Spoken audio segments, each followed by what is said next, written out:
Hello friends, कैसे हैं आप सभी? Hope you are doing good. तो लास्ट क्लास में हमने जो अपना लेटर वैदिक पीरियड है, जो हमारा उत्तर वैदिक काल था, वो खत्म कर दिया था। तो आज का जो हमारा नया टॉपिक है वो है बौद्ध धर्म। तो हेडिंग डालिए बुद्धिज्म, जो हमारा बौद्ध धर्म है। तो आज का नया टॉपिक क्या है हमारा? बौद्ध धर्म।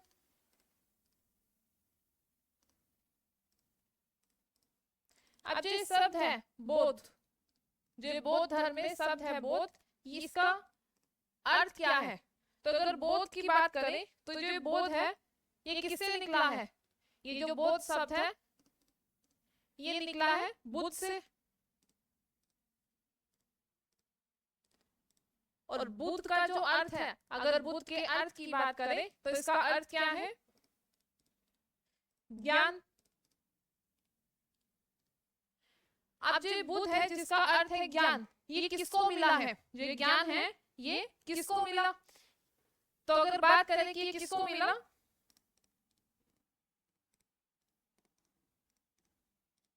तो ये किसको मिला है? एक लड़के को।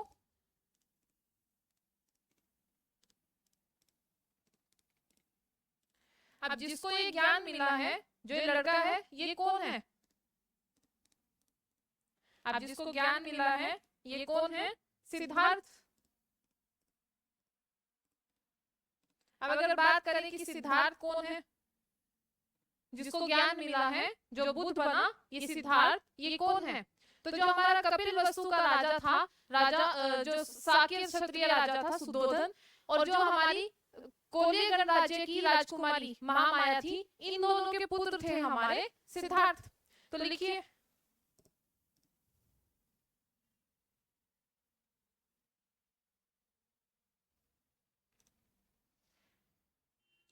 कपिल वस्तु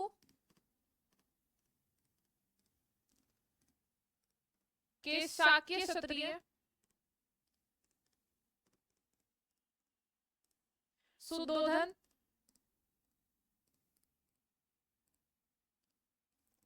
और कोल्य गणराज्य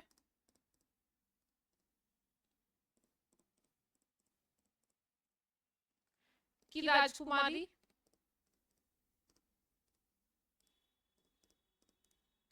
महामाया,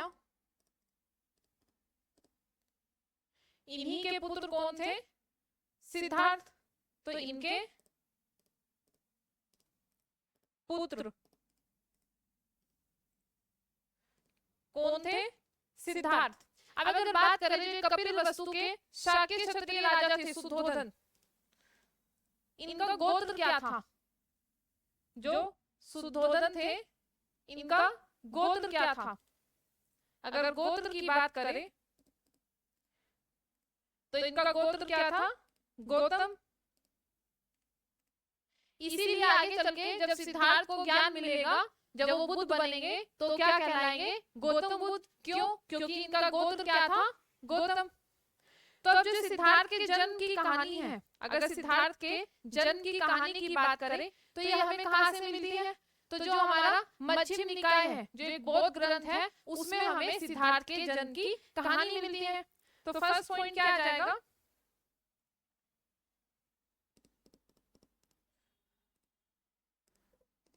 बुद्ध के जन्म की कहानी मध्यम निकाय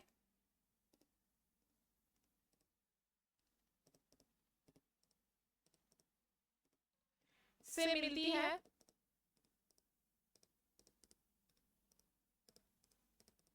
और जो मध्यम निकाय है ये क्या है? एक बौद्ध ग्रंथ।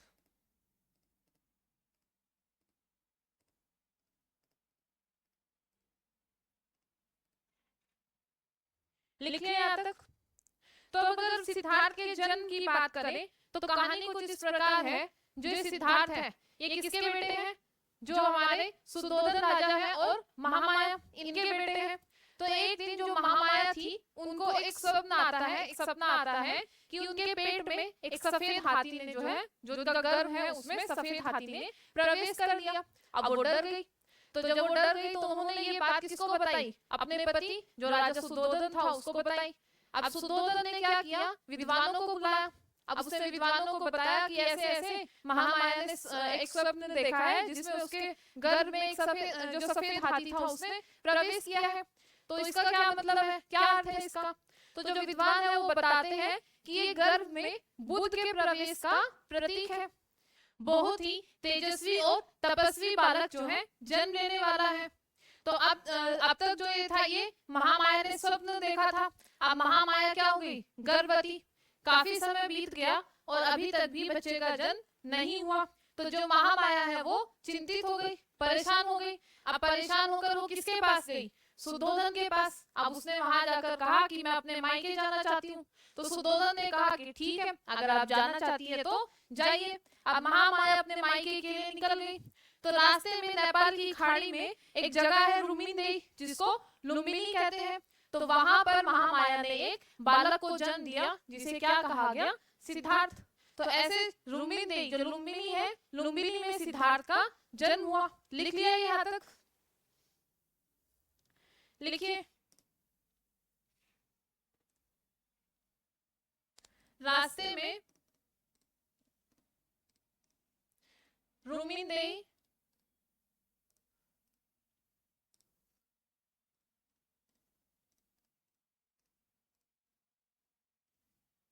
या जिसको लुम्बिनी भी कहते हैं, लुम्बिनी में जन्म दिया। और जन्म कब दिया, 563 बीसी में। तो महामाया ने जन्म किसको दिया, सिद्धार्थ को। अब जो बालक जन्म लिया, जिस बालक ने जन्म लिया उसका नाम क्या रखा गया, सिद्धार्थ।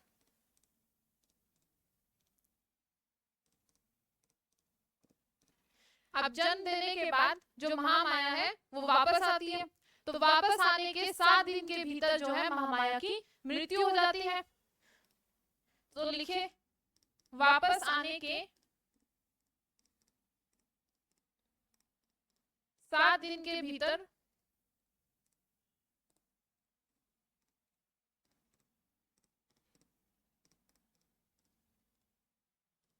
महामाया की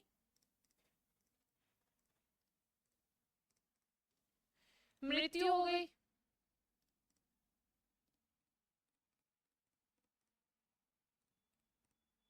अब जो सिद्धार्थ है, इनका जो पालन पोषण है वो कौन करती है, तो सिद्धार्थ का पालन पोषण अब उनकी मौसी गौतमी प्रजापति ने किया। तो पालन पोषण किसने किया, पालन पोषण मौसी प्रजापति गौतमी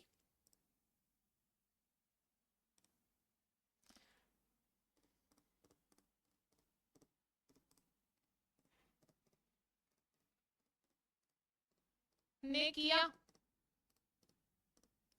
अब जो मौसी थी गौतमी प्रजापति, इनको सुद्धोधन ने एक उपाधि दी महामाया की। तो सुद्धोधन ने इनको उपाधि क्या दी, सुद्धोधन ने मौसी को उपाधि दी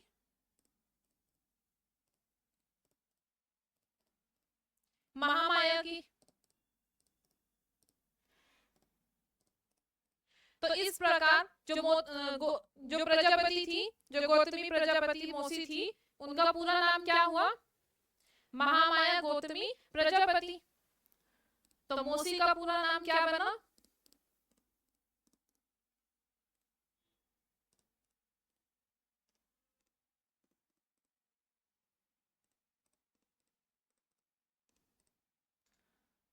महामाया गौतमी प्रजापति।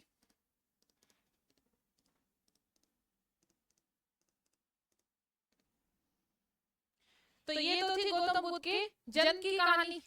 लिख लिया याद रख,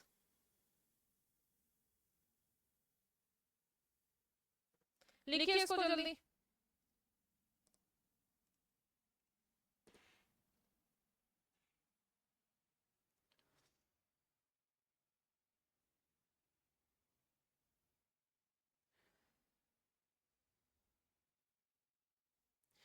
हो गया याद तक।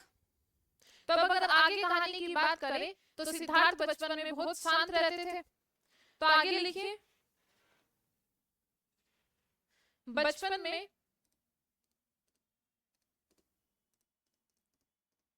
सिद्धार्थ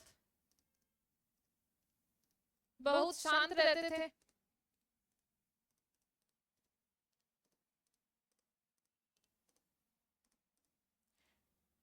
अब इनके शांत रहने की वजह से जो इनके पिता थे सुद्धोधन, वो बड़े चिंतित हो गए।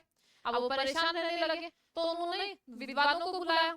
अब उन्होंने विद्वानों को बताया कि बेटा तो बड़ा चुपचाप रहता है, बड़ा गुमसुम रहता है, किसी काम में रुचि नहीं लेता है, तो क्या किया जाए। तो विद्वानों ने कहा कि शादी कर दीजिए, शादी होगी, कुछ जिम्मेदारी आएगी, तो हो सकता है काम में कुछ रुचि लेने लगे। तो 16 वर्ष की उम्र में सिद्धार्थ का विवाह हो गया।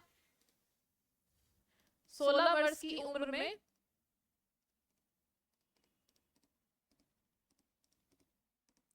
विवाह हो गया।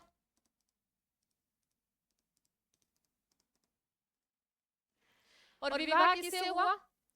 कोलिय गणराज्य की कन्या थी, कोलिय गणराज्य की कन्या यशोधरा से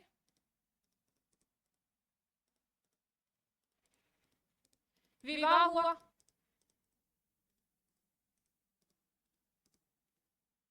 अब ये यशोधरा है, इसके कई नाम है। यशोधरा को जो है गोपा भी कहा जाता है, भद्रकचना भी कहा जाता है, बिंबा भी कहा जाता है। तो ये कई नाम है यशोधरा के। अब विवाह हो गया 16 वर्ष की उम्र में।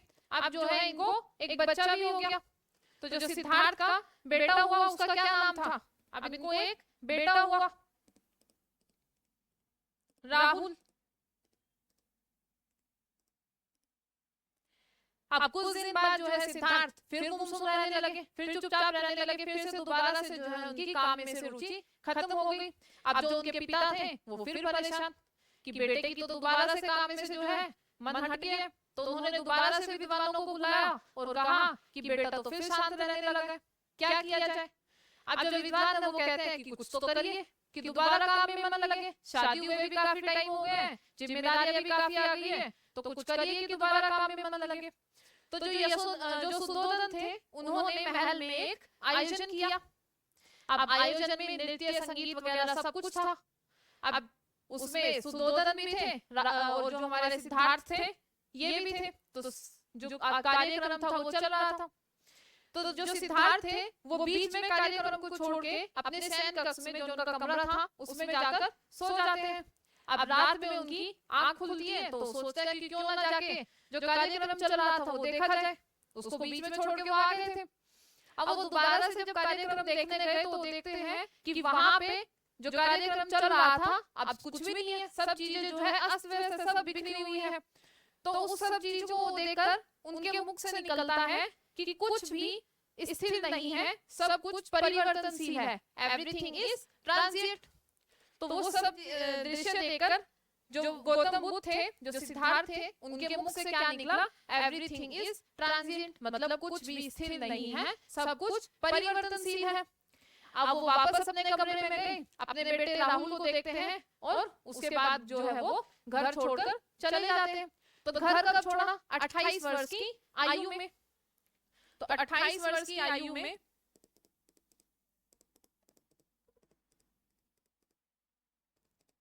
घर छोड़ दिया,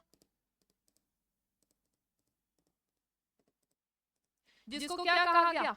गृह त्याग। और अगर बुद्धिज्म की बात करें तो इस गृह त्याग को क्या कहा गया? महाभिनिष्क्रमण।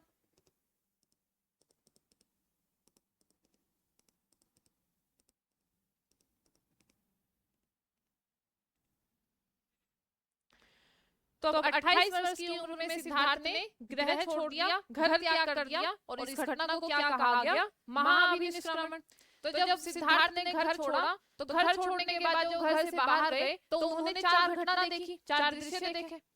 तो उन दृश्यों को देख के उनको अजीब लगा। अब चार दृश्य की बात करें तो कौन कौन से चार दृश्य थे? तो बाहर उन्होंने चार दृश्य देखे।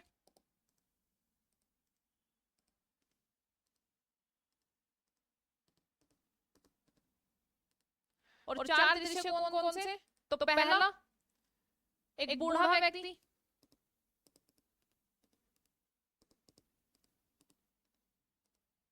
दूसरे की अगर बात करें तो रोगी व्यक्ति,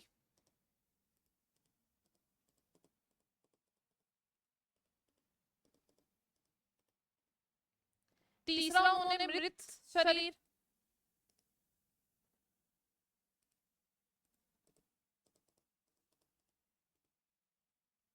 और चौथा उन्होंने देखा साधु। तो ये चार दृश्य जो है गौतम बुद्ध ने बाहर देखे। अब अगर महाभिनिष्क्रमण की बात करें, जो ग्रह त्याग की घटना है, इस घटना का जो वर्णन है वो हमें कहाँ से मिलता है? तो जो अजंता की गुफा नंबर 17 है, उस पर जो है हमें वहां से महाभिनिष्क्रमण जो ग्रह त्याग की घटना है उसका वर्णन मिलता है। और अगर गुफा नंबर 17 की हम बात करें अजंता की, तो इस गुफा नंबर 17 में ही जो डाइंग प्रिंसेस है, मरणासन राजकुमारी जो है, उसका चित्र भी अंकित है। तो लिखिए,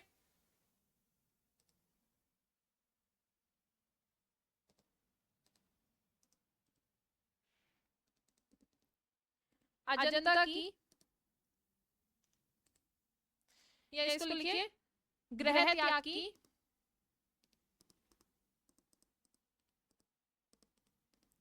घटना का वर्णन हमें अजंता की गुफा नंबर 17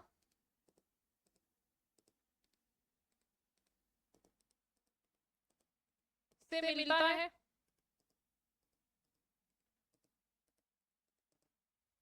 इसी गुफा नंबर 17 में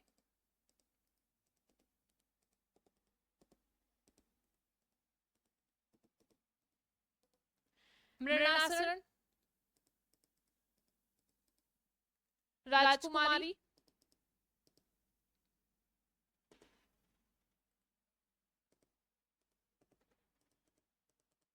डाइंग प्रिंसेस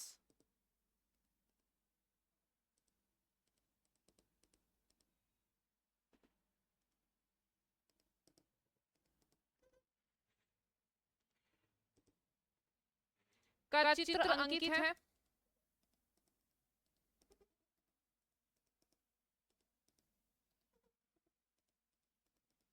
और जो गुफा नंबर 17 है, इसी को इंडियन आर्ट गैलरी भी कहा गया है।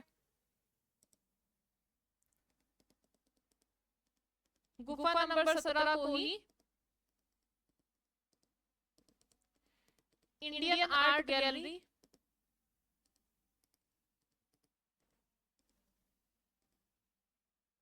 कहा गया है।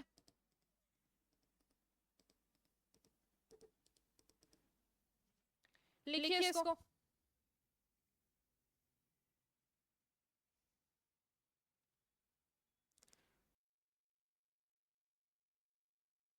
हो गया यहाँ तक? तो आगे अगर बात करें तो महाभिनिष्क्रमण की घटना के बाद अब जो हमारे सिद्धार्थ थे, ये अपने सारथी चेन्ना और घोड़े कंथक के साथ जो है घर से निकल चुके। तो लिखिए, महाभिनिष्क्रमण की घटना के बाद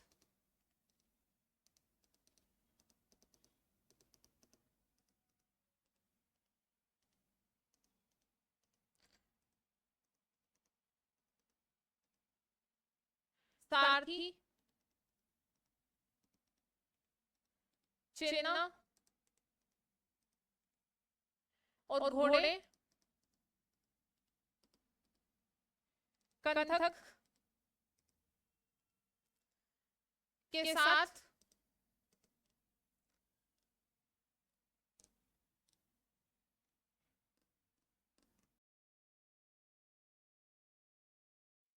चले गए। अब यहाँ से जो सिद्धार्थ है वो अनोमा नदी पार कर एक स्थान पहुंचे, अनुपी। वहां पर उन्होंने जो है अपने वस्त्र और आभूषण का त्याग कर कासाई वस्त्र जो साधु पहनते हैं वो वस्त्र धारण किए।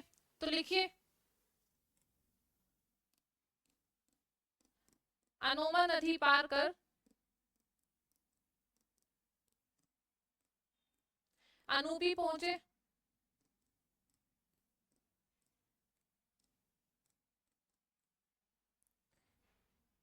यहां पर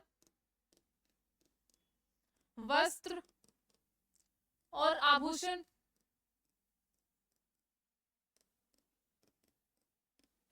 का त्याग कर कासाई वस्त्र धारण किए।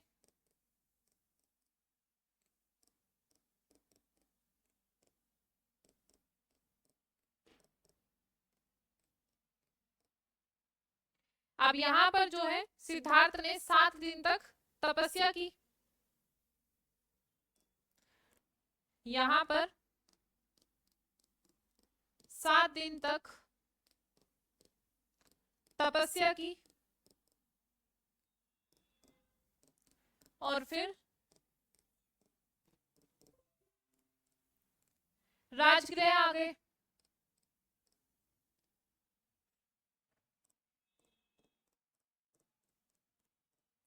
और राजगृह आकर रामपुत जो हमारे रुद्रक रामपुत थे और जो अलार कलाम थे इनके आश्रम में जो है सिद्धार्थ ने शिक्षा प्राप्त की, योग की शिक्षा। और अगर पहले गुरु की बात करें तो जो सिद्धार्थ के पहले गुरु थे वो अलार कलाम बने और बाद में जो दूसरे गुरु बने वो रुद्रक रामपुत।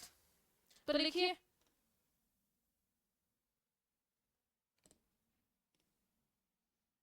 यहां रुद्रक रामपुत और अलार कलाम के आश्रम में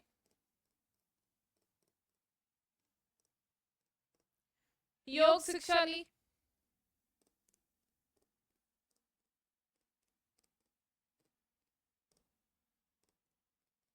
अब अगर बात करें जो अलार कलाम थे, जो ये अलार कलाम थे ये सांख्य दर्शन से जुड़े हुए थे। और अगर सांख्य दर्शन की बात करें तो ये भारत का प्राचीनतम दर्शन है। और बाद में इसी सांख्य दर्शन को कपिल मुनि ने जो है लोगों के बीच में प्रचार किया था इसका और इसको फेमस किया था। तो अलार कलाम ही जो हमारे सिद्धार्थ हैं उनके फर्स्ट टीचर बने थे और बाद में जो है रुद्रक रामपुत। अब यहाँ से योग वगैरह की शिक्षा लेने के बाद सिद्धार्थ जो है उर्वेला चले गए। तो योग वगैरह की शिक्षा लेने के बाद सिद्धार्थ कहाँ गए? उर्वेला।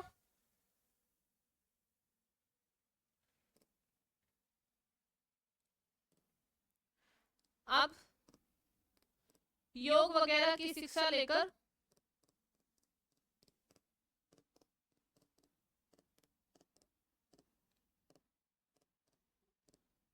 सिद्धार्थ उर्वेला चले गए।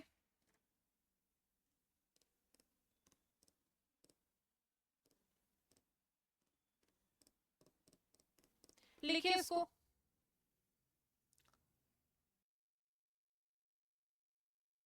लिखिए यहाँ तक। तो उर्वेला में आने के बाद अब उर्वेला में सिद्धार्थ जो है 5 ब्राह्मणों के साथ तपस्या करेंगे। तो लिखिए उर्वेला में 5 ब्राह्मणों के साथ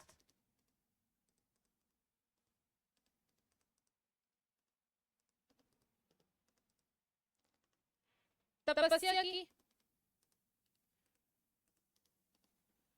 अब जब ये तपस्या कर रहे थे सिद्धार्थ 5 ब्राह्मणों के साथ तो बीच में कोई महिला आकर इनको खीर देकर चली जाती है।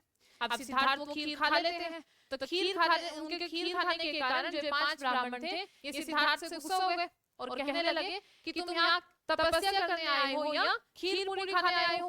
और गुस्सा होकर वो इनका साथ छोड़कर चले गए। तो लिखिए बीच तपस्या करते वक्त या लिखिए बीच में खीर खाने के कारण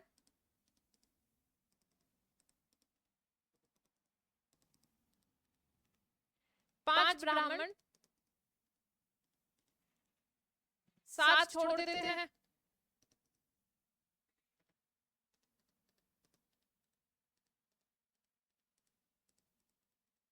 अब ये चले गए। अब यहाँ से सारनाथ जो सिद्धार्थ है वो कहाँ पर आए? सारनाथ में। और सारनाथ की भी अगर बात करें तो सारनाथ के मृगदाव, जिसे ऋषिपत्तनम भी कहा जाता है, तो अब सिद्धार्थ कहाँ आए? अब सारनाथ के मृगदाव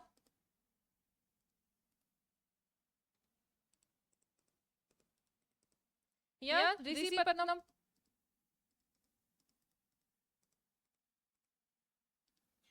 में सिद्धार्थ ने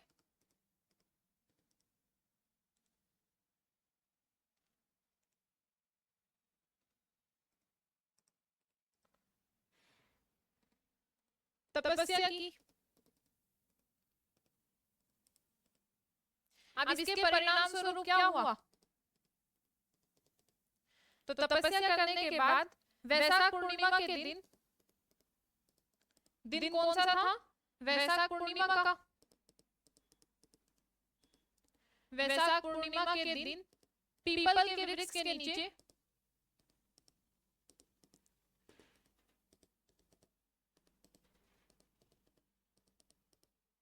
गया में सिद्धार्थ को ज्ञान की प्राप्ति हुई। सिद्धार्थ को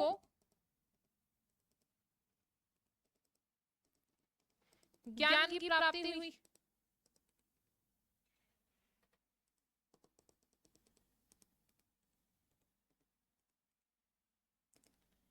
अब जब सिद्धार्थ को ज्ञान की प्राप्ति हुई तो ज्ञान की प्राप्ति के बाद सिद्धार्थ क्या कहलाए? बुद्ध। तो ज्ञान की प्राप्ति के बाद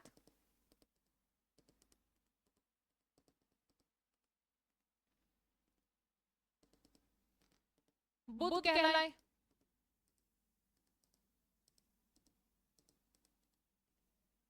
अब चूंकि सिद्धार्थ का गोत्र क्या था? गौतम। इनका गोत्र क्या था? चूंकि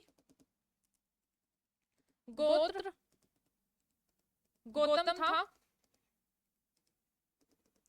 तो गौतम बुद्ध कहलाए।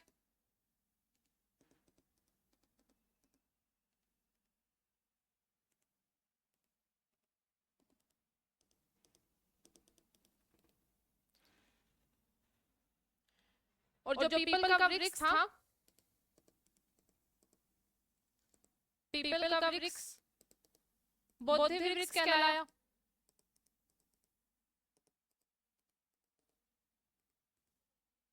और गया क्या कहलाया? बोध गया।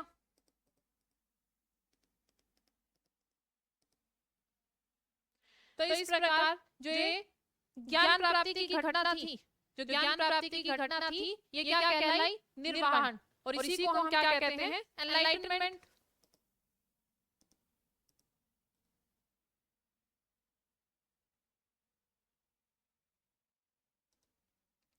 ये ज्ञान प्राप्ति की घटना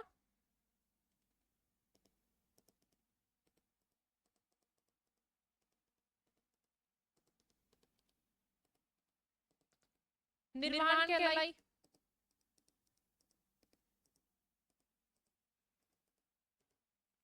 और जो निर्वाण है इसी को क्या कहते हैं? एनलाइटमेंट।